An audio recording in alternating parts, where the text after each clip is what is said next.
आप सुन रहे हैं जगत गुरु तत्वदर्शी संत रामपाल जी महाराज द्वारा लिखित पुस्तक गीता तेरा ज्ञान अमृत का पेज नंबर 94। इस श्लोक गीता अध्याय 13 श्लोक 31 में भी यही स्पष्ट किया है कि वह परमात्मा अनादि होने से, निर्गुण होने से प्रत्येक प्राणी के शरीर में यानी सूर्य जैसे घड़े में स्थित होने पर भी न तो कुछ करता है, क्योंकि सब कार्य परमात्मा की शक्ति करती है। जैसे घड़े के जल में सूर्य दिखाई देता है, उससे जल गर्म हो रहा है, वह सूर्य करता नहीं दिखाई देता, उसकी उष्णता कर रही है। सूर्य कुछ नहीं करता दिखता और न परमात्मा उस शरीर में लिप्त होता है, जैसे सूर्य घड़े के जल में लिप्त नहीं होता। गीता अध्याय 13 श्लोक 32 में भी यही प्रमाण है। गीता अध्याय 13 श्लोक 33 में आत्मा और शरीर की स्थिति बताई है। गीता अध्याय 13 श्लोक 34 में गीता ज्ञान दाता ने अपने से अन्य परमेश्वर की जानकारी दी है। कहा है कि इस प्रकार क्षेत्र यानी शरीर तथा क्षेत्रज्ञ यानी गीता ज्ञान दाता के भेद को तथा कर्म करते करते भक्ति करके काल की प्रकृति अर्थात काल जाल से मुक्त जो साधक ज्ञान नेत्रों द्वारा जानकर तत्वदर्शी संत की खोज करके सत्य शास्त्रानुकूल साधना करके तत्व ज्ञान को समझकर उस परम अर्थात दूसरे परम ब्रह्म परमात्मा को प्राप्त होते हैं। उपरोक्त विवरण से स्पष्ट हुआ कि गीता ज्ञान दाता से अन्य पूर्ण परमात्मा है, जिसकी भक्ति की साधना करके साधक उस पूर्ण मोक्ष को प्राप्त हो जाता है। जो गीता अध्याय 15 श्लोक 4 में वर्णित है कि तत्व ज्ञान की प्राप्ति के पश्चात परमेश्वर के उस परम पद को खोजना चाहिए, जहां जाने के पश्चात साधक फिर लौटकर संसार में कभी नहीं आता। सारांश पूर्वोक्त प्रमाणों से तथा इस गीता अध्याय 13 के उपरोक्त प्रमाणों से स्पष्ट हुआ कि गीता ज्ञान दाता से अन्य परम अक्षर ब्रह्म अर्थात पूर्ण परमात्मा है, जिसकी शरण में जाने के लिए गीता ज्ञान दाता ने गीता अध्याय 18 श्लोक 62-66 में कहा है। वही पूर्ण मोक्षदायक है, वही पूजा करने योग्य है, वही सबका रचनहार है, वही सबका पालनहार धारण करने वाला सर्व सुखदायक है, उसको परमात्मा कहा जाता है। प्रश्न नंबर 49 धर्मदास जी का। गीता अध्याय 4 श्लोक 6 में गीता ज्ञान दाता ने कहा है कि मैं अजन्मा और अविनाशी रूप होते हुए भी समस्त प्राणियों का ईश्वर होते हुए भी अपनी योग माया से प्रकट होता हूँ। इसमें श्री कृष्ण जी अपने आप को समस्त प्राणियों का अविनाशी ईश्वर कह रहे हैं। अपने को अजन्मा भी कहा है। उत्तर जिंदा परमेश्वर जी का। हे धर्मदास जी, गीता का ज्ञान काल ब्रह्म ने श्री कृष्ण जी के शरीर में प्रवेश करके कहा है। श्री कृष्ण जी की कोई भूमिका नहीं है। गीता ज्ञान दाता काल ब्रह्म है। गीता ज्ञान दाता ने कहा है कि जितने प्राणी मेरे 21 ब्रह्मांडों में मेरे अंतर्गत हैं, मैं उनका श्रेष्ठ प्रभु यानी ईश्वर हूँ। यही प्रमाण गीता अध्याय 15 श्लोक 18 में भी है कि गीता ज्ञान दाता ने कहा है कि मैं लोक वेद यानी सुनी सुनाई बातें के आधार से अपने 21 ब्रह्मांडों वाले लोक में पुरुषोत्तम प्रसिद्ध हूँ। आप सुन रहे हैं जगत गुरु तत्वदर्शी संत रामपाल जी महाराज द्वारा लिखित पुस्तक गीता तेरा ज्ञान अमृत का पेज नंबर 95। क्योंकि मैं शरीरधारी प्राणियों से तथा अविनाशी जीवात्मा से भी श्रेष्ठ हूँ, जो मेरे अंतर्गत मेरे 21 ब्रह्मांडों में हैं। वास्तव में पुरुषोत्तम तो कोई अन्य ही है, जिसका वर्णन गीता अध्याय 15 श्लोक 17 में बताया गया है। गीता के अध्याय 4 श्लोक 6 में यह कहा है कि मैं अजह यानी अजन्मा अर्थात मैं तुम्हारी तरह जन्म नहीं लेता, मैं लीला से प्रकट होता हूँ। जैसे गीता अध्याय 10 में विराट रूप दिखाया था। फिर कहा है कि अव्ययात्मा यानी मेरी आत्मा अमर है। फिर कहा है कि आत्ममाया यानी अपनी लीला से संभवामी यानी उत्पन्न होता हूँ। यहाँ पर उत्पन्न होने की बात है, क्योंकि यह काल ब्रह्म अक्षर पुरुष के एक युग के उपरांत मरता है। फिर उस समय एक ब्रह्मांड का विनाश हो जाता है। देखें प्रश्न 9 का उत्तर। फिर दूसरे ब्रह्मांड में सर्व जीवात्माएं चली जाती हैं। काल ब्रह्म की आत्मा भी चली जाती है। वहाँ इसको पुनः युवा शरीर प्राप्त होता है। इसी प्रकार देवी दुर्गा की मृत्यु होती है। फिर काल ब्रह्म के साथ ही इसको भी युवा शरीर प्राप्त होता है। यह परम अक्षर ब्रह्म यानी सत्य पुरुष का विधान है। तो फिर उस नए ब्रह्मांड में दोनों पति पत्नी रूप में नए रजगुण युक्त ब्रह्मा, सतगुण युक्त विष्णु तथा तमगुण युक्त शिव को उत्पन्न करते हैं। फिर उस ब्रह्मांड में सृष्टि क्रम प्रारंभ होता है। इस प्रकार इस काल ब्रह्म की मृत्यु तथा लीला से जन्म होता है। गीता अध्याय 4 श्लोक 9 में भी स्पष्ट है, जिसमें गीता ज्ञान दाता ने कहा है कि मेरे जन्म तथा कर्म अलौकिक हैं। वास्तव में यह नाशवान है। आत्मा सर्व प्राणियों की भी अमर है। आपके महामंडलेश्वरों आचार्यों तथा शंकराचार्यों को आध्यात्मिक ज्ञान बिल्कुल नहीं है, इसलिए अनमोल ग्रंथों को ठीक से न समझकर लोकवेद यानी दंत कथा सुनाते हैं। आप देखें, इस गीता अध्याय 4 श्लोक 5 में स्वयं कह रहा है कि हे अर्जुन, तेरे और मेरे बहुत जन्म हो चुके हैं, उन सबको मैं जानता हूँ, तू नहीं जानता। इसका अभिप्राय ऊपर स्पष्ट कर दिया है। संभवात का अर्थ उत्पन्न होना है। प्रमाण यजुर्वेद अध्याय 40 मंत्र 10 में भी कहा है कि कोई तो परमात्मा को संभवात यानी जन्म लेने वाला राम व कृष्ण की तरह मानता है, कोई असंभवात यानी उत्पन्न न होने वाला निराकार मानता है। अर्थात तत्वदर्शी संत जो सत्य ज्ञान बताते हैं, उनसे सुनो, वे बताएंगे कि परमात्मा उत्पन्न होता है या नहीं। वास्तव में परमात्मा स्वयंभू है, वह कभी नहीं जन्मा है और न जन्मेगा। मृत्यु का तो प्रश्न ही नहीं। दूसरी ओर गीता ज्ञान दाता स्वयं कह रहा है कि मैं जन्मता और मरता हूँ, अविनाशी नहीं हूँ। अविनाशी तो परम अक्षर ब्रह्म है। प्रश्न नंबर 50 जिंदा बाबा परमेश्वर जी का। आप जी ने कहा है कि हम शूद्र को निकट भी नहीं बैठने देते, शुद्ध रहते हैं, इससे भक्ति में क्या हानि होती है? उत्तर धर्मदास जी का। शूद्र के छू लेने से भक्त अपवित्र हो जाता है, परमात्मा रुष्ट हो जाता है, आत्मग्लानि हो जाती है। मैं ऊंची जाति के वैश्य हूँ। आप सुन रहे हैं जगत गुरु तत्वदर्शी संत रामपाल जी महाराज द्वारा लिखित पुस्तक गीता तेरा ज्ञान अमृत का पेज नंबर 96 कथनी और करनी में अंतर। प्रश्न नंबर 51 धर्मदास जी का। हे जिंदा, यह तो सत्य ही है कि शूद्र से दूरी बनाए रखने से भक्त की पवित्रता बनी रहती है, क्या आप नहीं मानते? उत्तर बाबा जिंदा का। यह शिक्षा किसने दी? धर्मदास जी ने कहा, हमारे धर्मगुरु बताते हैं, आचार्य शंकराचार्य तथा ब्राह्मण बताते हैं। परमेश्वर कबीर जी ने धर्मदास को बताया। उस समय तक धर्मदास जी को ज्ञान नहीं था कि आपसे वार्ता करने वाला ही कबीर जुलाहा है, कि कबीर जुलाहा एक बार स्वामी रामानंद पंडित जी के साथ तोताद्रिक नामक स्थान पर सत्संग भंडारे में गया। वह स्वामी रामानंद जी का शिष्य है। सत्संग में मुख्य पंडित आचार्यों ने सत्संग में बताया कि भगवान राम ने शूद्र भीलनी के झूठे बेर खाए। भगवान तो समदर्शी थे, वे तो प्रेम से प्रसन्न होते हैं। भक्त को ऊंचे नीचे का अंतर नहीं देखना चाहिए, श्रद्धा देखी जाती है। लक्ष्मण ने सबरी को शूद्र जानकर ग्लानि करके बेर नहीं खाए, फेंक दिए। बाद में वे बेर संजीवन बूटी बने। रावण के साथ युद्ध में लक्ष्मण मूर्छित हो गया। तब हनुमान जी द्रोणागिरी पर्वत को उठाकर लाए, जिस पर संजीवन बूटी उन झूठे बेरों से उगी थी। उस बूटी को खाने से लक्ष्मण सचेत हुआ, जीवन रक्षा हुई। शबरी की भगवान के प्रति ऐसी श्रद्धा थी। किसी की श्रद्धा को ठेस नहीं पहुंचानी चाहिए। सत्संग के तुरंत बाद लंगर यानी भोजन भंडारा शुरू हुआ। पंडितों ने पहले ही योजना बना रखी थी कि स्वामी रामानंद ब्राह्मण के साथ शूद्र जुलाहा कबीर आया है। वह स्वामी रामानंद का शिष्य है। रामानंद जी के साथ खाना खाएगा, हम ब्राह्मणों का अपमान होगा, इसलिए 2 स्थानों पर लंगर शुरू कर दिया। जो पंडितों के लिए भंडार था, उसमें खाना खाने के लिए एक शर्त रखी कि जो पंडितों वाले भंडारे में खाना खाएगा, उसको वेदों के 4 मंत्र सुनाने होंगे। जो मंत्र नहीं सुना पाएगा, वह सामान्य भंडारे में भोजन खाएगा। उनको पता था कि कबीर जुलाहा काशी वाला तो अशिक्षित है, उसको वेद मंत्र कहाँ से याद हो सकते हैं। सब पंडित जी 4 वेद मंत्र सुनाकर पंडितों वाले भोजन भंडारे में प्रवेश कर रहे थे। पंक्ति लगी थी, उसी पंक्ति में कबीर जुलाहा यानी धानक भी खड़ा था। वेद मंत्र सुनाने की कबीर जी की बारी आई। थोड़ी दूरी पर एक भैंसा यानी झोटा घास चर रहा था। कबीर जी ने भैंसे को पुकारा, कहा कि हे भैंस पंडित, कृपया यहाँ आइएगा। भैंसा दौड़ा दौड़ा आया, कबीर जी के पास आकर खड़ा हो गया।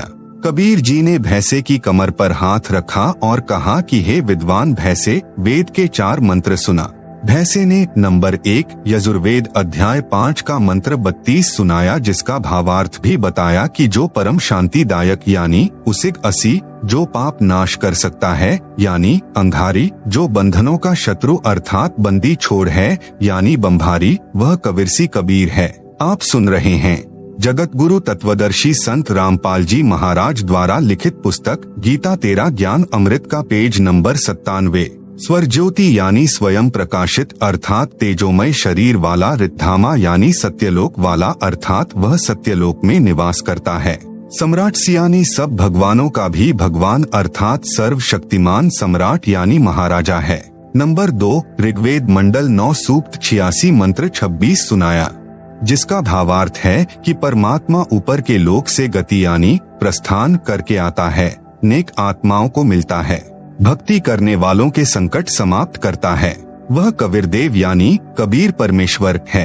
नंबर 3 ऋग्वेद मंडल 9 सूक्त 96 मंत्र 17 सुनाया, जिसका भावार्थ है कि कवियः यानी कबीर, कबीर परमात्मा स्वयं पृथ्वी पर प्रकट होकर तत्व ज्ञान प्रचार करता है। कबीरवाणी यानी कबीर वाणी कहलाती है। सत्य आध्यात्मिक ज्ञान तत्व ज्ञान को कबीर परमात्मा लोकोक्तियों, दोहों, शब्दों, चौपाइयों व कविताओं के रूप में पदों में कबीर वाणी द्वारा बोलकर सुनाता है। नंबर 4 ऋग्वेद मंडल 9 सूक्त 94 मंत्र 1 भी सुनाया, जिसका भावार्थ है कि परमात्मा कवियों की तरह आचरण करता हुआ पृथ्वी पर एक स्थान से दूसरे स्थान जाता है। भैंसा फिर बोलता है कि भोले पंडितों, जो मेरे पास इस पंक्ति में जो मेरे ऊपर हाथ रखे खड़ा है, यह वही परमात्मा कबीर है जिसे लोग कवि कहकर पुकारते हैं। इन्हीं की कृपा से मैं आज मनुष्यों की तरह वेद मंत्र सुना रहा हूँ। कबीर परमेश्वर जी ने कहा कि भैंसा पंडित, आप पंडितों वाले लंगर में प्रवेश करके भोजन ग्रहण करें। मैं तो शूद्र हूँ, अशिक्षित हूँ, इसलिए आम जनता के लिए लगे लंगर में भोजन करने जाता हूँ। उसी समय सर्व पंडित जो भैंसे को वेद मंत्र बोलते देखकर एकत्रित हो गए थे, कबीर जी के चरणों में गिर गए तथा अपनी भूल की क्षमा याचना की। परमेश्वर कबीर जी ने कहा, करनी तज कथनी कथे, अज्ञानी दिन रात कुकर ज्यों भौंकत फिरे सुनी सुनाई बात। सत्संग में तो कह रहे थे कि भगवान रामचंद्र जी ने शूद्र जाति की शबरी भीलनी के झूठे बेर रुचि रुचि खाए, कोई छुआछूत नहीं की और स्वयं को तुम परमात्मा से भी उत्तम मानते हो, कहते हो करते नहीं, एक दूसरे से सुनी सुनाई बात कुत्ते की तरह भौंकते रहते हो। सर्व उपस्थित पंडितों सहित हजारों की संख्या में कबीर जुलाहे के शिष्य बने, दीक्षा ली, शास्त्र विरुद्ध भक्ति त्याग कर शास्त्र विधि अनुसार भक्ति शुरू की, आत्म कल्याण कराया। हे धर्मदास, यही बात आप कह रहे हो कि हम शूद्र को पास भी नहीं बैठने देते। आप सुन रहे हैं जगत गुरु तत्वदर्शी संत रामपाल जी महाराज द्वारा लिखित पुस्तक गीता तेरा ज्ञान अमृत का पेज नंबर 98। धर्मदास बहुत शर्मसार हुआ, परंतु परमात्मा की शिक्षा को अपने ऊपर व्यंग्य समझकर खींच गया तथा कहा कि हे जिंदा, आपकी जली भूनी बातें अच्छी नहीं लगती, आपको बोलने की सभ्यता नहीं है, कहते हो कि कुत्ते की तरह सुनी सुनाई बातें तुम सब भौंकते फिरते हो। यह कहकर धर्मदास जी ने मुंह बना लिया, नाराजगी जाहिर की। परमात्मा जिंदा रूप में अंतर ध्यान हो गए। चौथी बार अंतर ध्यान हो गए तो धर्मदास का जीना मुश्किल हो गया, पछाड़ खा खा कर रोने लगा। उस दिन फिर वृंदावन में धर्मदास से परमात्मा की वार्ता हुई थी। इस प्रकार परमेश्वर कबीर जी कुल मिलाकर 6 बार अंतर ध्यान हुए, तब धर्मदास की अक्ल ठिकाने आई। वृंदावन मथुरा से चलकर धर्मदास रोता हुआ अपने गांव बांधवगढ़ की ओर वापस चल पड़ा। धर्मदास जी ने 6 महीनों का कार्यक्रम तीर्थों पर भ्रमण का बना रखा था। वह 15 दिन में ही वापस घर आ गया। गरीब दास जी ने अपनी अमृतवाणी में कहा है, तहाँ वहाँ रोवत है धर्मनी नागर, कहाँ गए मेरे सुख के सागर।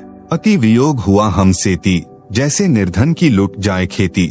हम तो जाने तुम देह स्वरूपा, हमरी बुद्धि अंध गहर कूपा। कल्प करे और मन में रोवे, दशों दिशा को वो मघ जो है। बेग मिलो कर हूँ अपघाता, मैं ना जीवू सुनो विधाता। जब धर्मदास जी बांधवगढ़ पहुँचा, उस समय बहुत रो रहा था। घर में प्रवेश करके मुंह के बल गिरकर फूट फूट कर रोने लगा। उसकी पत्नी का नाम आमिनी देवी था। अपने पति को रोते देखकर तथा समय से पूर्व वापस लौटा देखकर मन मन में विचार किया कि लगता है भक्त जी को किसी ने लूट लिया है। धन न रहने के कारण वापस लौट आया है। धर्मदास जी के पास बैठकर अपने हाथों आंसू पोंछती हुई बोली, क्यों कच्चा मन कर रहे हो? कोई बात नहीं, किसी ने आपकी यात्रा का धन लूट लिया।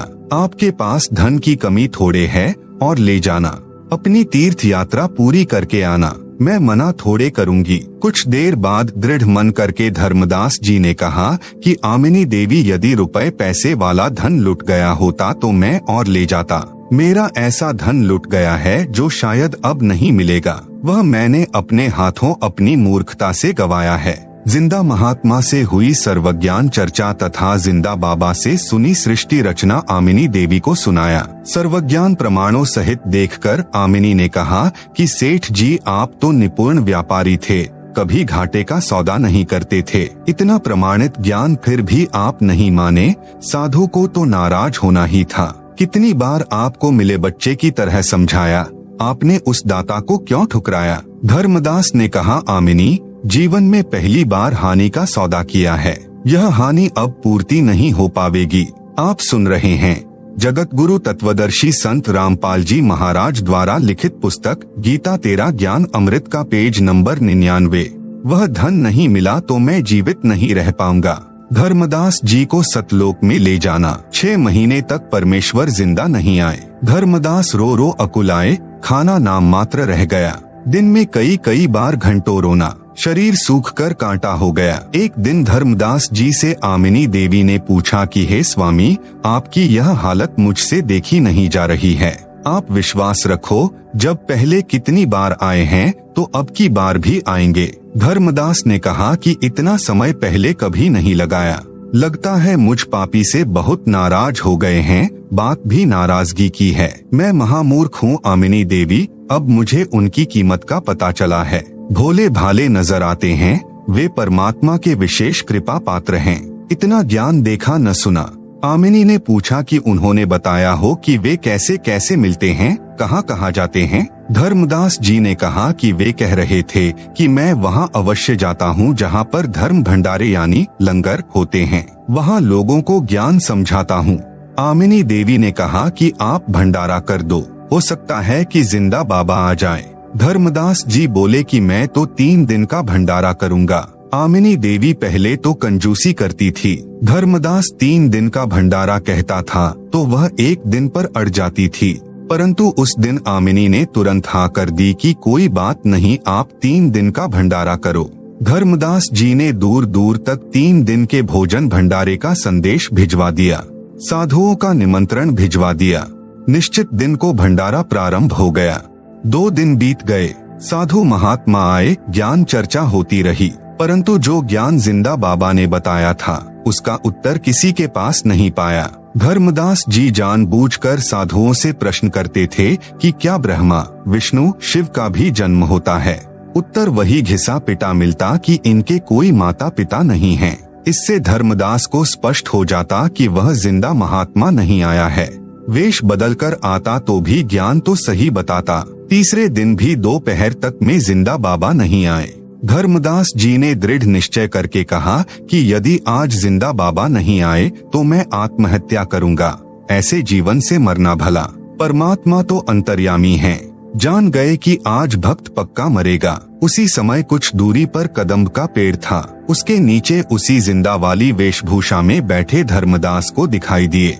धर्मदास दौड़कर गया, ध्यान पूर्वक देखा, जिंदा महात्मा के गले से लग गया। अपनी गलती की क्षमा मांगी, कभी ऐसी गलती न करने का बार बार वचन किया। तब परमात्मा धर्मदास के घर में गए। आमिनी तथा धर्मदास दोनों ने बहुत सेवा की, दोनों ने दीक्षा ली। आप सुन रहे हैं जगत गुरु तत्वदर्शी संत रामपाल जी महाराज द्वारा लिखित पुस्तक गीता तेरा ज्ञान अमृत का पेज नंबर 100। परमात्मा ने जिंदा रूप में उनको प्रथम मंत्र की दीक्षा दी। कुछ दिन परमेश्वर उनके बाग में रहे। फिर एक दिन धर्मदास ने ऐसी ही गलती कर दी, परमात्मा अचानक गायब हो गए। धर्मदास जी ने अपनी गलती को घना यानी बहुत महसूस किया। खाना पीना त्याग दिया, प्रतिज्ञा कर ली कि जब तक दर्शन नहीं दोगे पीना खाना बंद। धर्मदास शरीर से बहुत दुर्बल हो गए, उठा बैठा भी नहीं जाता था। छठे दिन परमात्मा आए, धर्मदास को अपने हाथों उठाकर गले से लगाया, अपने हाथों खाना खिलाया। धर्मदास ने पहले चरण धोकर चरणामृत लिया, फिर ज्ञान चर्चा शुरू हुई। धर्मदास जी ने पूछा कि आप जी को इतना ज्ञान कैसे हुआ? परमेश्वर जी ने कहा कि मुझे सतगुरु मिले हैं, वे काशी शहर में रहते हैं, उनका नाम कबीर है, वे तो स्वयं परमेश्वर हैं, सतगुरु का रूप बनाकर लीला कर रहे हैं, जुलाहे का कार्य करते हैं। उन्होंने मुझे सतलोक दिखाया, वह लोक सबसे न्यारा है, वहाँ जो सुख है वह स्वर्ग में भी नहीं है। सदाबहार फलदार वृक्ष, सुंदर बाग, दूध की नदियाँ बहती हैं, सुंदर नर नारी रहते हैं, वे कभी वृद्ध नहीं होते, कभी मृत्यु नहीं होती। जो सतगुरु से तत्व ज्ञान सुनकर सत्य नाम की प्राप्ति करके भक्ति करता है वह उस परम धाम को प्राप्त करता है। इसी का वर्णन गीता अध्याय 15 श्लोक 4 में भी है। धर्मदास जी ने हठ करके कहा कि हे महाराज, मुझे वह अमर लोक दिखाने की कृपा करें ताकि मेरा विश्वास दृढ़ हो। परमेश्वर जी ने कहा कि आप भक्ति करो, जब शरीर त्याग कर जाएगा तो उस लोक को प्राप्त करेगा। धर्मदास जी के अधिक आग्रह करने पर परमेश्वर जिंदा ने कहा कि चलो आपको सत्यलोक ले चलता हूँ। धर्मदास की आत्मा को निकालकर ऊपर सत्यलोक में ले गए। परमेश्वर के दरबार के द्वार पर एक संतरी खड़ा था। जिंदा बाबा के रूप में खड़े परमेश्वर ने द्वारपाल से कहा कि धर्मदास को परमेश्वर के दर्शन कराकर लाओ। द्वारपाल ने एक अन्य हंस, सतलोक में भक्त को हंस कहते हैं, से कहा कि धर्मदास को परमेश्वर के सिंहासन के पास ले जाओ, सत्य पुरुष के दर्शन कराकर लाओ। वहाँ पर बहुत सारे हंस यानी भक्त तथा हंसनी यानी नारी भक्तमती इकट्ठे होकर नाचते गाते धर्मदास जी को सम्मान के साथ लेकर चले। सब हंसों तथा नारियों ने गले में सुंदर मालाएं पहन रखी थी। उनके शरीर का प्रकाश 16 सूर्यों के समान था। जब धर्मदास जी ने तख्त यानी सिंहासन पर बैठे सत्य पुरुष जी को देखा तो वही स्वरूप था जो धरती पर जिंदा बाबा के रूप में था, परंतु यहाँ पर परमेश्वर के एक रोम यानी शरीर के बाल का प्रकाश करोड़ सूर्यों तथा करोड़ चंद्रमा के प्रकाश से भी कहीं अधिक था। जिंदा रूप में नीचे से गए परमात्मा तख्त पर विराजमान अपने ही दूसरे स्वरूप पर चवर करने लगा। धर्मदास ने सोचा कि जिंदा तो इस परमेश्वर का सेवक होगा, परंतु सूरत मिलती जुलती है। कुछ देर में तख्त पर बैठा परमात्मा खड़ा हुआ तथा जिंदा सिंहासन पर बैठ गया। आप सुन रहे हैं जगत गुरु तत्वदर्शी संत रामपाल जी महाराज द्वारा लिखित पुस्तक गीता तेरा ज्ञान अमृत का पेज नंबर 101। तेजोमय शरीर वाले प्रभु जिंदा के शरीर में समा गया। धर्मदास शर्म के मारे पानी पानी हो गया। अपने आप को कोसने लगा कि मैं कैसा दुष्ट हूँ, मैंने परमेश्वर को कितना दुखी किया, कितना अपमानित किया। मुझे वहाँ विश्वास नहीं हुआ। जब दर्शन कराकर सतलोक के भक्त वापस लाए, 3 दिन तक परमात्मा के सत्यलोक में रहा। उधर से धर्मदास को 3 दिन से अचेत देखकर घर, गांव तथा रिश्तेदार व मित्र बांधवगढ़ में धर्मदास जी के घर पर इकट्ठे हो गए। कोई झाड़ फूंक करा रहा था, कोई वैद्य से उपचार करा रहा था, परंतु सब उपाय व्यर्थ हो चुके थे। किसी को आशा नहीं रही थी कि धर्मदास जिंदा हो जाएगा।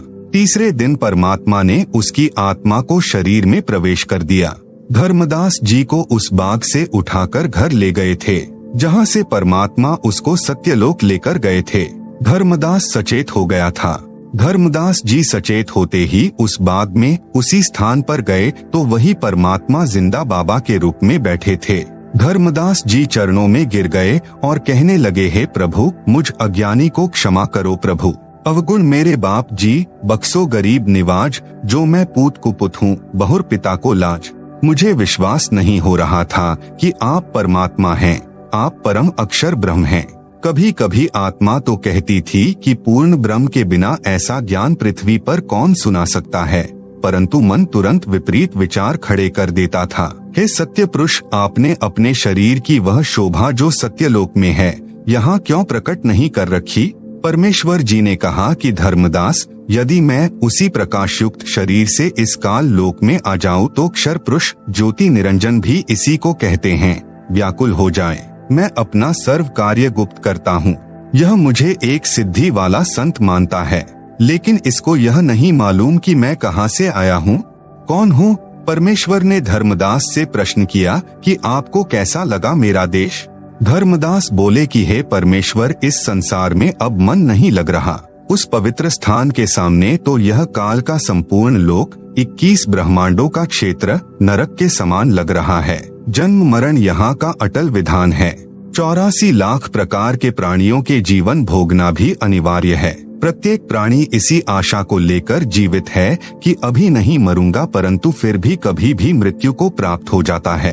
प्रत्येक प्राणी एक दूसरे से कपट से बातें करता है, लेकिन आपके सत्यलोक में सब व्यक्ति प्यार से बातें करते हैं, निष्कपट व्यवहार करते हैं। मैंने तीनों दिन यही जांच की थी।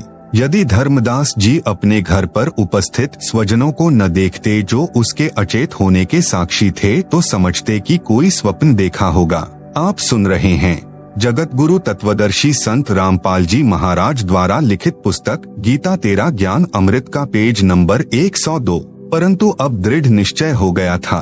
उपरोक्त वर्णन पवित्र कबीर सागर अध्याय ज्ञान प्रकाश पृष्ठ 57-58 पर, मोहम्मद बोध पृष्ठ 20-21 पर, दशमुकामी रेखता ज्ञान स्थिति बोध पृष्ठ 83 पर, अमर मूल पृष्ठ 202 पर। क्या गुरु बदल सकते हैं? धर्मदास ने प्रश्न किया। प्रश्न नंबर 52 धर्मदास जी का। हे प्रभु, क्या गुरु बदल सकते हैं? सुना है संतों से कि गुरु नहीं बदलना चाहिए। गुरु एक ज्ञान अनेक। उत्तर सत्य पुरुष का। जब तक गुरु मिले नहीं साचा, तब तक गुरु करो 10 पांचा। कबीर झूठे गुरु के पक्ष को तजत न लागे वार, द्वार न पावे मोक्ष का, रह वार का वार। भावार्थ, जब तक सच्चा गुरु यानी सतगुरु न मिले तब तक गुरु बदलते रहना चाहिए, चाहे कितने ही गुरु क्यों न बनाने पड़े और बदलने पड़े। झूठे गुरु को तुरंत त्याग देना। कबीर डूबे थे पर उभरे, गुरु के ज्ञान चमक, बेड़ा देखा जर्जरा, उतर चले फड़क। भावार्थ, जिस समय मुझे सत्य गुरु मिले, उनके ज्ञान के प्रकाश से पता चला कि हमारा ज्ञान और समाधान यानी साधना गलत है, तो ऐसे गुरु बदल दिया जैसे किसी डर से पशु फड़क कर बहुत तेज दौड़ता है, और जैसे रात्रि में सफर कर रहे यात्रियों को सुबह प्रकाश में पता चले कि जिस नौका में हम सवार हैं उसमें पानी प्रवेश कर रहा है और साथ में सुरक्षित और साबुत नौका खड़ी है, तो समझदार यात्री जिसने कोई नशा न कर रखा हो, वह तुरंत फूटी नौका को त्याग कर साबुत यानी लीक प्रूफ नौका में बैठ जाता है। मैंने जब काशी में कबीर जी सच्चे गुरु का यह ज्ञान सुना जो आपको सुनाया है, तो जाति धर्म को नहीं देखा। उसी समय सत्य गुरु की शरण में चला गया और दीक्षा मंत्र लेकर भक्ति कर रहा हूँ। सतगुरु ने मुझे दीक्षा देने का आदेश दे रखा है। हे धर्मदास, विचार कीजिए, यदि एक वैद्य से रोगी स्वस्थ नहीं होता तो क्या अन्य डॉक्टर के पास नहीं जाता? धर्मदास ने कहा कि जाता है, जाना भी चाहिए, जीवन रक्षा करनी चाहिए। परमेश्वर ने कहा कि इसी प्रकार मनुष्य जन्म जीव कल्याण के लिए मिलता है। जीव को जन्म मरण का दीर्घ रोग लगा है। यह सत्य नाम तथा सार नाम बिना समाप्त नहीं हो सकता। दोनों मंत्र काशी में सतगुरु कबीर रहते हैं, उनसे मिलते हैं, पृथ्वी पर और किसी के पास नहीं हैं। आप सुन रहे हैं जगत गुरु तत्वदर्शी संत रामपाल जी महाराज द्वारा लिखित पुस्तक गीता तेरा ज्ञान अमृत का पेज नंबर 103। आप काशी में जाकर दीक्षा लेना, आपका कल्याण हो जाएगा, क्योंकि सत्य गुरु के बिना मेरा वह सत्यलोक प्राप्त नहीं हो सकता। धर्मदास जी ने कहा कि आप स्वयं सत्य पुरुष हैं, अब मैं धोखा नहीं खा सकता। आप अपने को छुपाए हुए हैं। हे प्रभु, मैंने गुरु रूपदास जी से दीक्षा ले रखी है। मैं पहले उनसे गुरु बदलने की आज्ञा लूंगा।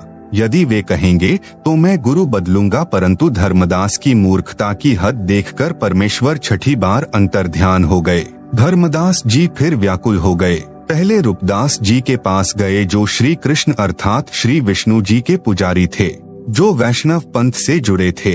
धर्मदास जी ने संत रूपदास जी से सर्व घटना बताई तथा गुरु बदलने की आज्ञा चाही।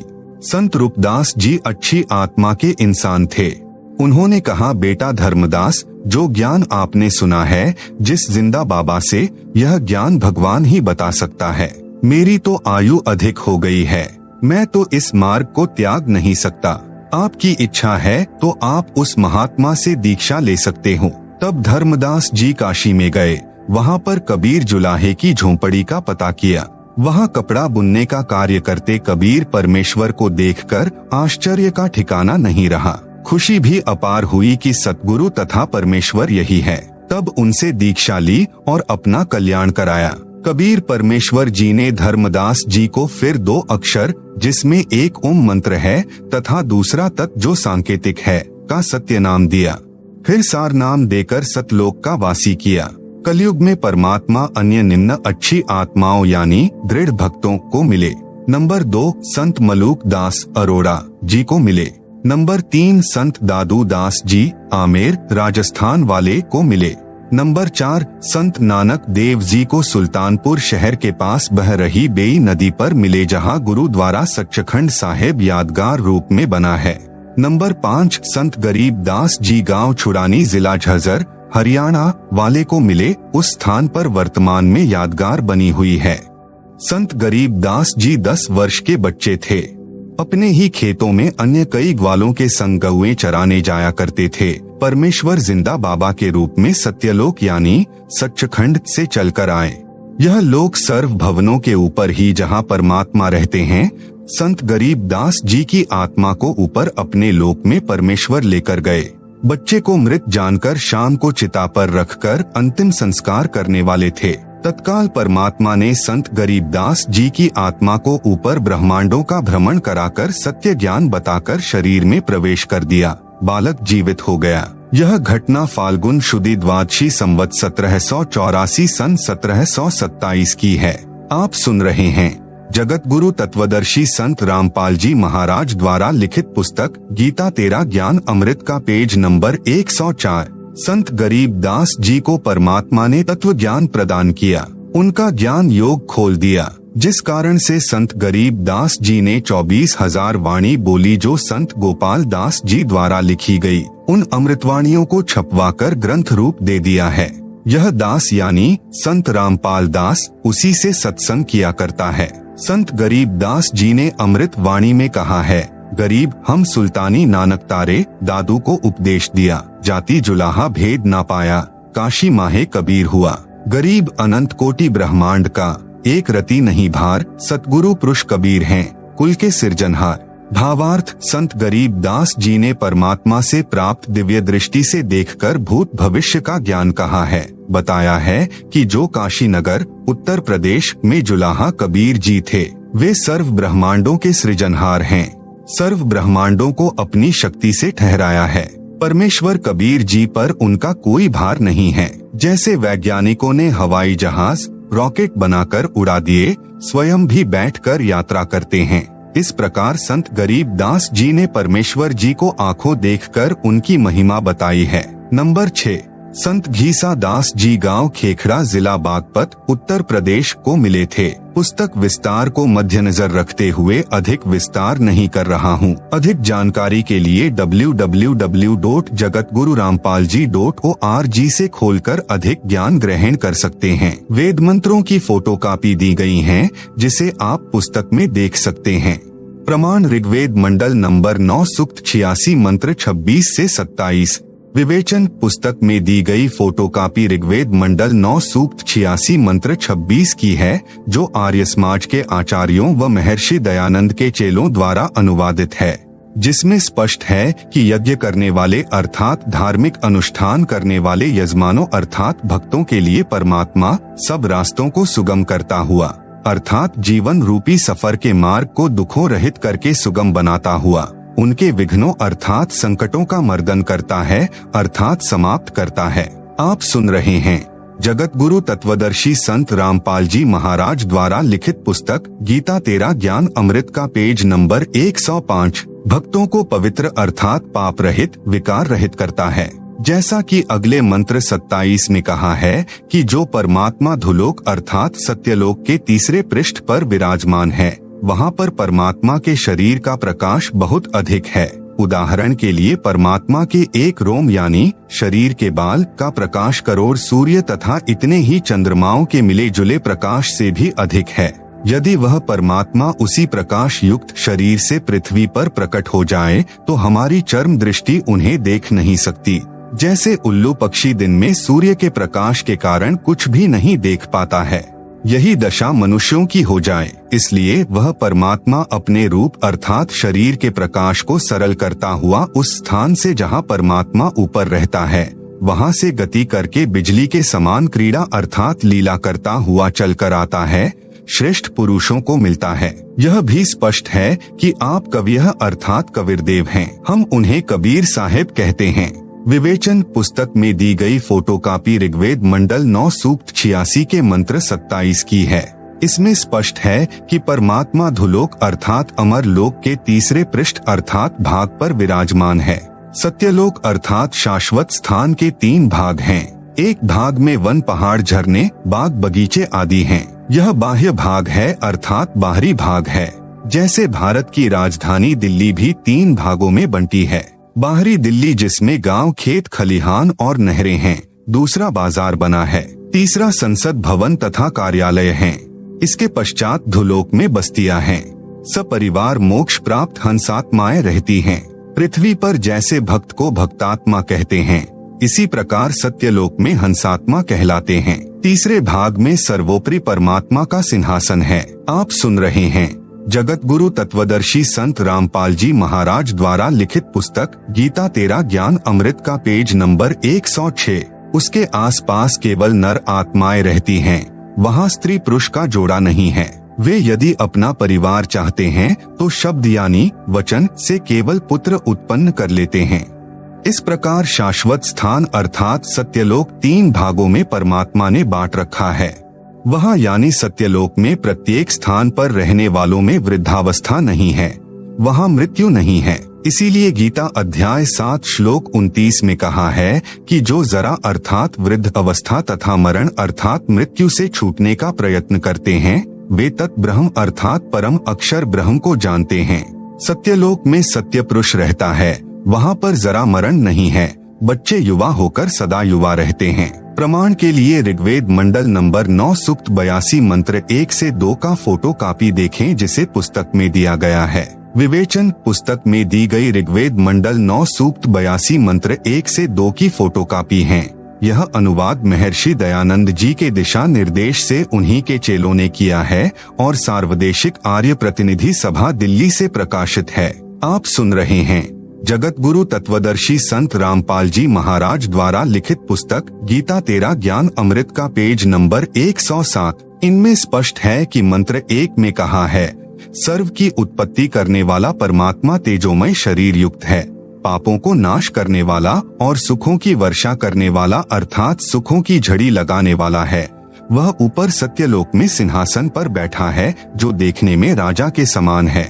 यही प्रमाण सूक्ष्म वेद में है कि अर्श कुर्श पर सफेद गुमट है जहाँ परमेश्वर का डेरा, श्वेत छत्र सिर मुकुट विराजे देखत न उस चेहरे नु। यही प्रमाण बाइबल ग्रंथ तथा कुरान शरीफ में है कि परमात्मा ने 6 दिन में सृष्टि रची और 7वें दिन ऊपर आकाश में तख्त अर्थात सिंहासन पर जा विराजा। बाइबल के उत्पत्ति ग्रंथ अध्याय 2 श्लोक 26 से 30 तथा कुरान शरीफ की सूरत फुरकानी 25 आयत 52 से 59 में है। वह परमात्मा अपने अमर धाम से चलकर पृथ्वी पर शब्द वाणी से ज्ञान सुनाता है। वह वर्णीय अर्थात आदरणीय श्रेष्ठ व्यक्तियों को प्राप्त होता है, उनको मिलता है।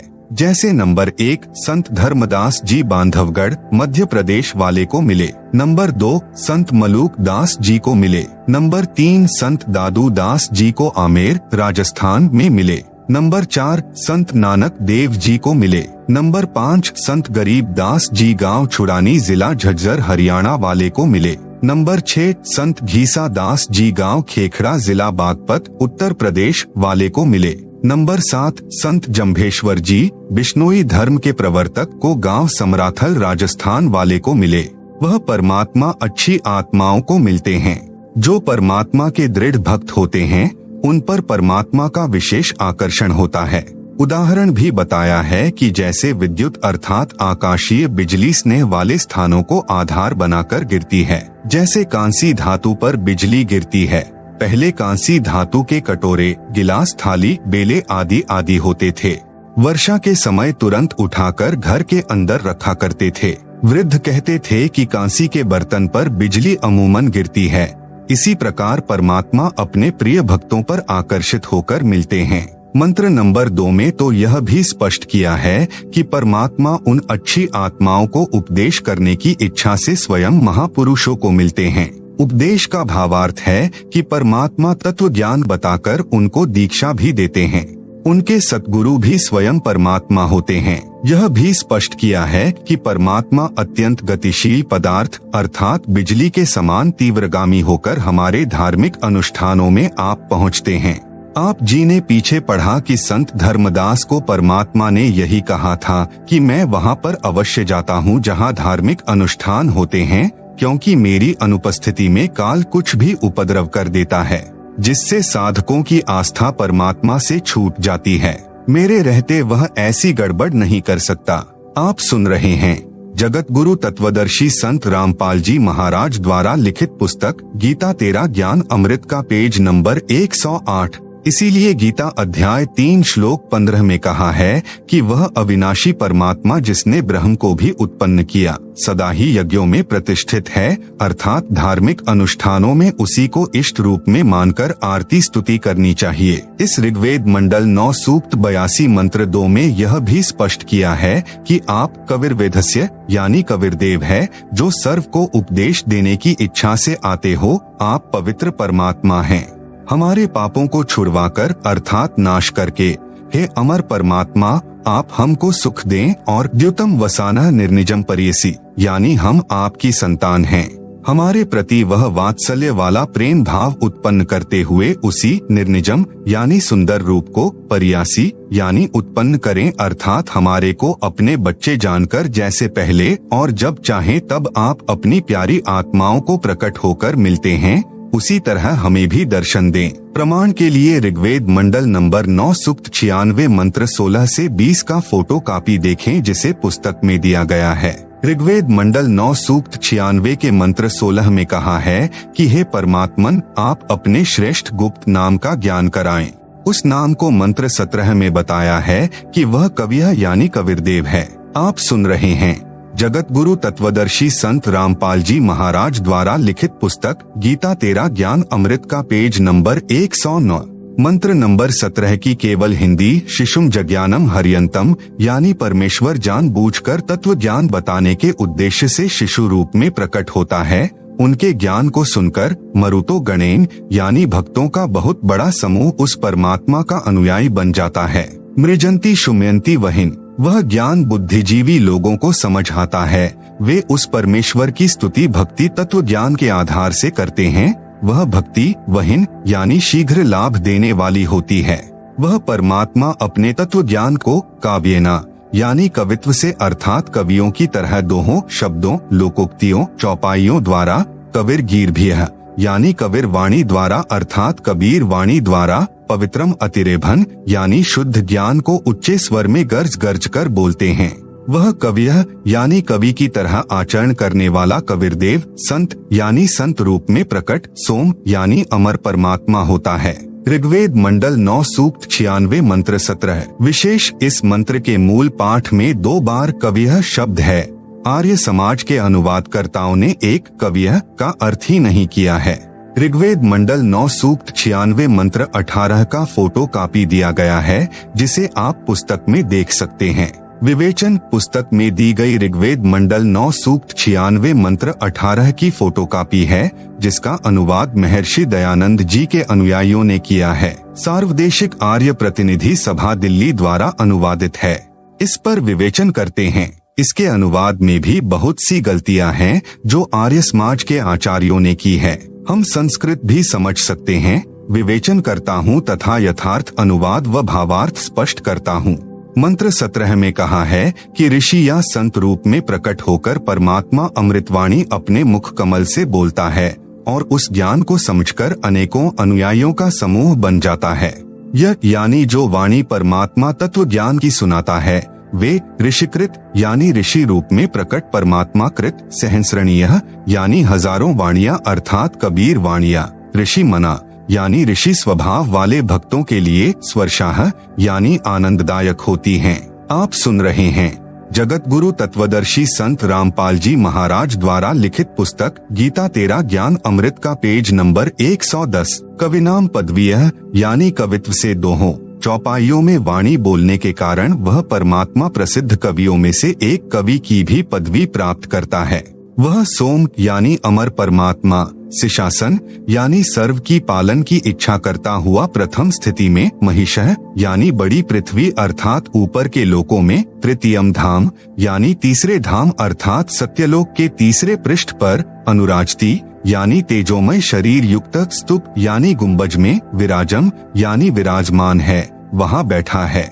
यही प्रमाण ऋग्वेद मंडल 9 सूक्त 54 मंत्र 3 में है कि परमात्मा सर्व लोकों के ऊपर के लोक में विराजमान है। तिष्ठन्ति यानी बैठा है। ऋग्वेद मंडल 9 सूक्त 96 मंत्र 19 का फोटो कॉपी दिया गया है, जिसे आप पुस्तक में देख सकते हैं। विवेचन: ऋग्वेद मंडल 9 सूक्त 96 मंत्र 19 का भी आर्य समाज के विद्वानों ने अनुवाद किया है। इसमें भी बहुत सारी गलतियां हैं। पुस्तक विस्तार के कारण केवल अपने मतलब की जानकारी प्राप्त करते हैं। इस मंत्र में चौथे धाम का वर्णन है, जो आप जी सृष्टि रचना में पढ़ेंगे, उससे पूर्ण जानकारी होगी। पढ़े इसी पुस्तक के पृष्ठ 120 पर। परमात्मा ने ऊपर के 4 लोक अजर अमर रचे हैं। नंबर 1 अनामी लोक जो सबसे ऊपर है, नंबर 2 अगम लोक, नंबर 3 अलख लोक, नंबर 4 सत्यलोक। हम पृथ्वी लोक पर हैं। यहाँ से ऊपर के लोकों की गिनती करेंगे तो नंबर 1 सत्यलोक, नंबर 2 अलख लोक, नंबर 3 अगम लोक तथा नंबर 4 अनामी लोक गिना जाता है। उस चौथे धाम में बैठकर परमात्मा ने सर्व ब्रह्मांडों व लोकों की रचना की। शेष रचना सत्यलोक में बैठकर की थी। आर्य समाज के अनुवादकों ने तुरीय परमात्मा अर्थात चौथे परमात्मा का वर्णन किया है। यह चौथा धाम है। उसमें मूल पाठ मंत्र 19 का भावार्थ है कि तत्वदर्शी संत चौथे धाम तथा चौथे परमात्मा का विभक्ति यानी भिन्न भिन्न वर्णन करता है।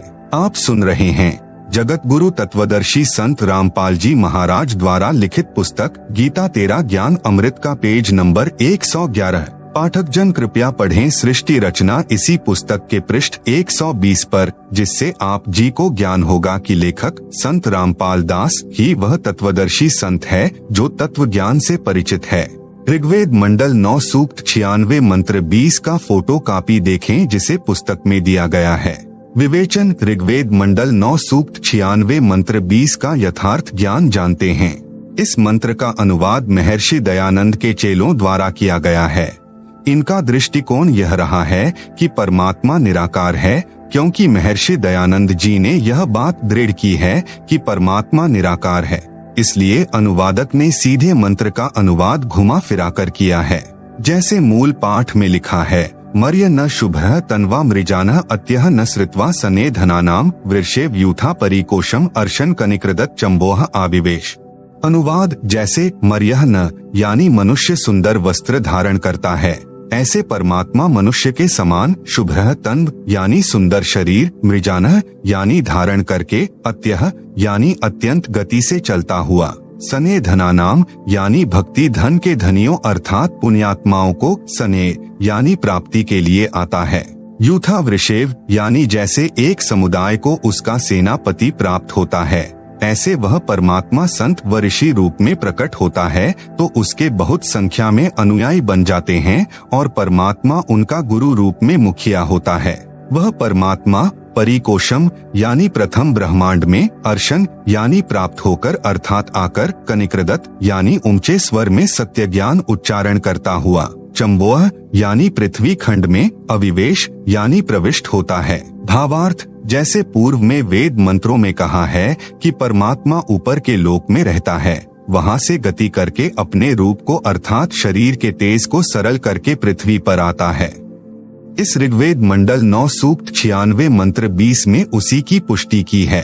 कहा है कि जैसे मनुष्य वस्त्र धारण करता है, ऐसे अन्य शरीर धारण करके परमात्मा मानव रूप में पृथ्वी पर आता है और धनानाम यानी दृढ़ भक्तों यानी अच्छी पुण्यात्माओं को प्राप्त होता है, उनको वाणी उच्चारण करके तत्व ज्ञान सुनाता है। आप सुन रहे हैं जगत गुरु तत्वदर्शी संत रामपाल जी महाराज द्वारा लिखित पुस्तक गीता तेरा ज्ञान अमृत का पेज नंबर 112। विवेचन: ये ऋग्वेद मंडल 9 सूक्त 96 मंत्र 16 से 20 की फोटो कापियां हैं। जिनका हिंदी अनुवाद महर्षि दयानंद सरस्वती आर्य समाज प्रवर्तक के दिशा निर्देश से उनके आर्य समाजी चेलों ने किया है। यह अनुवाद कुछ कुछ ठीक है, अधिक गलत है। पहले अधिक ठीक या कुछ कुछ गलत था, जो मेरे द्वारा शुद्ध करके विवेचन में लिख दिया है। अब अधिक गलत को शुद्ध करके लिखता हूँ। ऋग्वेद मंडल 9 सूक्त 96 मंत्र 16 में कहा है कि हे परमात्मा, आपका जो गुप्त वास्तविक चारु यानी श्रेष्ठ नाम यानी नाम है, उसका ज्ञान कराएं। प्रिय पाठकों, जैसे भारत के राजा को प्रधानमंत्री कहते हैं, यह उनकी पदवी का प्रतीक है। उनका वास्तविक नाम कोई अन्य ही होता है। जैसे पहले प्रधानमंत्री जी पंडित जवाहरलाल नेहरू जी थे, जवाहरलाल उनका वास्तविक नाम है। इस मंत्र 16 में कहा है कि हे परमात्मा, आपका जो वास्तविक नाम है वह स्तोत्रिमय यानी उपासना करने का, स्वायुध यानी स्वचालित शस्त्र के समान, पूयमान यानी अज्ञान रूपी गंध को नाश करके पापनाशक है। आप अपने उस सत्य मंत्र का हमें ज्ञान कराएं। देव सोम यानी हे अमर परमेश्वर, आपका वह मंत्र श्वासों द्वारा नाक आदि, गाह यानी इंद्रियों से, वासुम अभि यानी श्वास उश्वास से जपने से, सप्तिरिव यानी सप्तिह इव यानी विद्युत जैसी गति से अर्थात शीघ्रता से, अभिवाजम यानी भक्ति धन से परिपूर्ण करके, श्रवस्यामी यानी ऐश्वर्य को तथा मोक्ष को प्राप्त कराइए। प्रिय पाठकों से निवेदन है कि इस ऋग्वेद मंडल 9 सूक्त 96 मंत्र 16 के अनुवाद में बहुत सी गलतियां थी, जो शुद्ध कर दी हैं। प्रमाण के लिए मूल पाठ में अभिवाजम शब्द है, इसका अनुवाद नहीं किया गया है। इसके स्थान पर अभिगमय शब्द का अर्थ जोड़ा है, जो मूल पाठ में नहीं है। विवेचन ऋग्वेद मंडल 9 सूक्त 96 मंत्र 17 के अनुवाद में भी बहुत गलतियां हैं, जो आर्य समाजियों द्वारा अनुवादित है। अब शुद्ध करके लिखता हूँ। जैसा कि पूर्वोक्त ऋग्वेद मंडल 9 सूक्त 86 तथा 82 के मंत्रों में प्रमाण है कि परमात्मा अपने शाश्वत स्थान से जो धूलोक के तीसरे स्थान पर विराजमान है, वहाँ से चलकर पृथ्वी पर जानबूझकर किसी खास उद्देश्य से प्रकट होता है। परमात्मा सर्व ब्रह्मांडों में बसे प्राणियों की परवरिश 3 स्थिति में करते हैं। नंबर 1, परमात्मा ऊपर सत्यलोक अर्थात अविनाशी धाम में सिंहासन यानी तख्त पर बैठकर सर्व ब्रह्मांडों का संचालन करते हैं। नंबर 2, जब चाहे साधु संत के रूप में अपने शरीर का तेज सरल करके अच्छी आत्माओं को मिलते हैं। नंबर 3, प्रत्येक युग में किसी जलाशय में खिले कमल के फूल पर नवजात शिशु का रूप बनाकर प्रकट होते हैं। वहाँ से निसंतान दंपति अपने घर ले जाते हैं। आप सुन रहे हैं जगत गुरु तत्वदर्शी संत रामपाल जी महाराज द्वारा लिखित पुस्तक गीता तेरा ज्ञान अमृत का पेज नंबर 113। बचपन से ही वह परमात्मा अपना वास्तविक भक्ति ज्ञान, जिसे तत्व ज्ञान भी कहते हैं, चौपाइयों, दोहों, साखियों व कविताओं के रूप में सुनाते हैं। जैसे सन 1398 विक्रम संवत 1455 में परमात्मा अपने निज स्थान से चलकर भारतवर्ष के काशी शहर के बाहर लहरतारा नामक जलाशय में कमल के फूल पर शिशु रूप धारकर प्रकट हुए थे। वहां से नीरू नीमा जुलाहा दंपति अपने घर ले गए थे। धीरे धीरे परमात्मा बड़े हुए। कबीर वाणी बोलकर ज्ञान सुनाया था। प्रमाण ऋग्वेद मंडल 9 सूक्त 1 मंत्र 9 में है, जो आर्य समाज के आचार्यों द्वारा अनुवादित है। उसमें भी कुछ गलती है, अधिक नहीं। कृपया पढ़े यह ऋग्वेद मंडल 9 सूक्त 1 मंत्र 9 की फोटो कॉपी, जिसे पुस्तक में दिया गया है। विवेचन पुस्तक में दी गई फोटो कॉपी ऋग्वेद मंडल 9 सूक्त 1 मंत्र 9 की है। इसमें स्पष्ट है कि सोम यानी अमर परमात्मा जब शिशु रूप में प्रकट होता है तो उसकी परवरिश की लीला कुंवारी गायों यानी अभि अधन्या धेनुवह द्वारा होती है। यही प्रमाण कबीर सागर के अध्याय ज्ञान प्रकाश में है कि जिस परमेश्वर कबीर जी को नीरू नीमा अपने घर ले गए, तब शिशु रूपधारी परमात्मा ने न अन्न खाया न दूध पिया। फिर स्वामी रामानंद जी के बताने पर एक कुंवारी गाय अर्थात एक बछिया नीरू लाया। उसने तत्काल दूध दिया। उस कुंवारी गाय के दूध से परमेश्वर की परवरिश की लीला हुई थी। कबीर सागर लगभग 600 वर्ष पहले का लिखा हुआ है। ऋग्वेद मंडल 9 सूक्त 1 मंत्र 9 के अनुवाद में कुछ गलती की है। जैसे अभिअधन्या का अर्थ अहिंसनीय कर दिया, जो गलत है। हरियाणा प्रांत के जिला रोहतक में गांव धनाना में लेखक का जन्म हुआ, जो वर्तमान में जिला सोनीपत में है। इस क्षेत्र में जिस गाय ने गर्भ धारण न किया हो तो कहते हैं कि यह धनाई नहीं है, यह बिना धनाई है। यह अपभ्रंश शब्द है। एक गाय के लिए अधनी शब्द है, बहुवचन के लिए अधन्या शब्द है। अधन्या का अर्थ है बिना धनाई गौवें तथा अभिधन्या का अर्थ है पूर्ण रूप से बिना धनाई अर्थात कुंवारी गायें अर्थात बछिया। आप सुन रहे हैं जगत गुरु तत्वदर्शी संत रामपाल जी महाराज द्वारा लिखित पुस्तक गीता तेरा ज्ञान अमृत का पेज नंबर 114। अब ऋग्वेद मंडल 9 सूक्त 96 मंत्र 17 का शुद्ध अनुवाद करता हूँ। केवल हिंदी। शिशुम जज्ञानम हरियंतम, यानी परमेश्वर जानबूझकर तत्व ज्ञान बताने के उद्देश्य से शिशु रूप में प्रकट होता है। उनके ज्ञान को सुनकर मरुतो गणेन यानी भक्तों का बहुत बड़ा समूह उस परमात्मा का अनुयायी बन जाता है। मृजंती शुम्यंती वहिन, यानी वह ज्ञान बुद्धिजीवी लोगों को समझाता है। वे उस परमेश्वर की स्तुति भक्ति तत्व ज्ञान के आधार से करते हैं। वह भक्ति वहिन यानी शीघ्र लाभ देने वाली होती है। वे परमात्मा अपने तत्व ज्ञान को काव्यना यानी कवित्व से अर्थात कवियों की तरह दोहों शब्दों लोकोक्तियों चौपाइयों द्वारा, कबीर गीर्भियः यानी कबीर वाणी द्वारा अर्थात कबीर वाणी द्वारा, पवित्रम अतिरेभन यानी शुद्ध ज्ञान को ऊंचे स्वर में गर्ज गर्ज कर बोलते हैं। वह कवियः यानी कवि की तरह आचरण करने वाला कबीरदेव, संत यानी संत रूप में प्रकट, सोम यानी अमर परमात्मा होता है। ऋग्वेद मंडल 9 सूक्त 96 मंत्र 17। विशेष इस मंत्र के मूल पाठ में 2 बार कवियः शब्द है। आर्य समाज के अनुवादकर्ताओं ने एक कवियः का अर्थ ही नहीं किया है। विवेचन ऋग्वेद मंडल 9 सूक्त 96 मंत्र 18 पर विवेचन करते हैं। इसके अनुवाद में भी बहुत सी गलतियां हैं। हम संस्कृत भी समझ सकते हैं। विवेचन करता हूँ तथा यथार्थ अनुवाद व भावार्थ स्पष्ट करता हूँ। मंत्र 17 में कहा कि ऋषि या संत रूप में प्रकट होकर परमात्मा अमृतवाणी अपने मुख कमल से बोलता है और उस ज्ञान को समझकर अनेकों अनुयायियों का समूह बन जाता है। यह यानी जो वाणी परमात्मा तत्व ज्ञान की सुनाता है, वे ऋषिकृत यानी ऋषि रूप में प्रकट परमात्मा कृत सहस्रणीथः यानी हजारों वाणियां अर्थात कबीर वाणियां, ऋषिम्ना यानी ऋषि स्वभाव वाले भक्तों के लिए स्वर्शाह यानी आनंददायक होती हैं। कविनाम पदवीयः यानी कवित्व से दोहों चौपाइयों में वाणी बोलने के कारण वह परमात्मा कवियों में से एक प्रसिद्ध कवि की पदवी भी प्राप्त करता है। वह सोम यानी अमर परमात्मा, सिशासन यानी सर्व की पालन की इच्छा करता हुआ प्रथम स्थिति में, महिषः यानी बड़ी पृथ्वी अर्थात ऊपर के लोकों में, तृतीयम धाम यानी तीसरे धाम अर्थात सत्यलोक के तीसरे पृष्ठ पर, अनुराजती यानी तेजोमय शरीर युक्त स्तूप यानी गुंबज में, विराजम यानी विराजमान है, वहाँ बैठा है।